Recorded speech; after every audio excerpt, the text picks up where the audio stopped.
the book for me obviously came first, and I had a lot of time really studying the cookbook publishing industry. And nobody ever sat me down and said, like, hey, the way you sell a cookbook is you have to like prove these 10 things. You know, you have to do these things in your proposal. And I did kind of figure those out by studying other people's proposals, by immersing myself in that industry, and then eventually I got an amazing agent who explained a lot of it to me.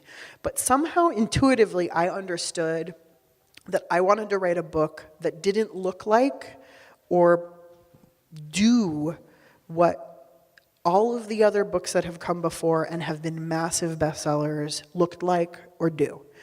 And so, or at least certainly not in recent memory. You know, like The Joy of Cooking is a wonderful example of an illustrated book, right? It doesn't have glossy photos and it sells a cajillion copies. So I knew it existed in the past, but what publishers believe now is that you need a book with glossy photos and you know, if you're a personality, your face has to be on the cover, and there's sort of these basic things that like make a book sell. And I wanted to do none of those.